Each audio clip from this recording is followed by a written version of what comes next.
We all know about their really slow start to the season, but then, hey, they rattled off 3 wins in a row. They won 4 out of 5 games, and it was like, okay, everyone exhale in Smashville. It's going to be all right.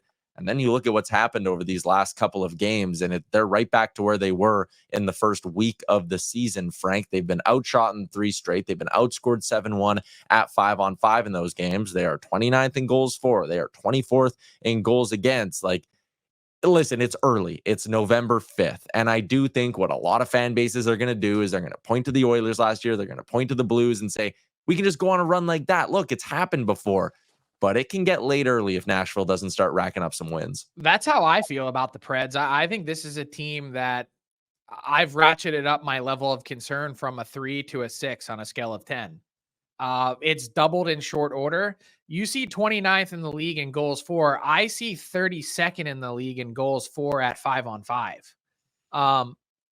The power play has kind of started to figure it out a little bit, and that's maybe a good sign, being 13th in the league. But Luke Schenn drilled it last night, perimeter play. And we're going to have a great view of that coming up tomorrow with John Goyens, who's going to look at the Preds 5-on-5 play, because I think that's such a significant part of this team. But Luke Schenn said after the game, look, I'm not trying to single anyone out here, but if you're relying on Roman Josi to have your most shots in the inner slot as a defenseman, that's a great indicator of you not doing a good enough job getting to that area to score. 52% of all goals are scored from the inner slot. The Preds can't be shooting from distance. That's not going to work. So such a talented collection of goal scorers. I also feel like the center position on this team is really starting to be exposed as one that, look, Ryan O'Reilly is an awesome piece to have, but you can't have Juuso Parssinen playing with Steven Stamkos and Jonathan Marchessault. Like, that's not a recipe for success. This team gets thin in a hurry down the middle, and I think that has exacerbated and or exposed some of the flaws that they have in their construction. Maybe it's fair to ask the question at some point, not right now, but another 3 weeks of this. Was this too much too soon? Did the Preds need to make these moves in the offseason for a team that 1 year ago at this time was very much still in rebuild mode?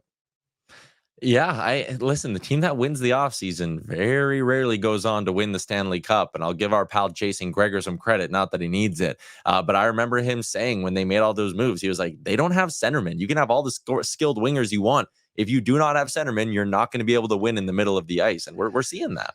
Man, it's painful to give Gregor any kind of credit, isn't it?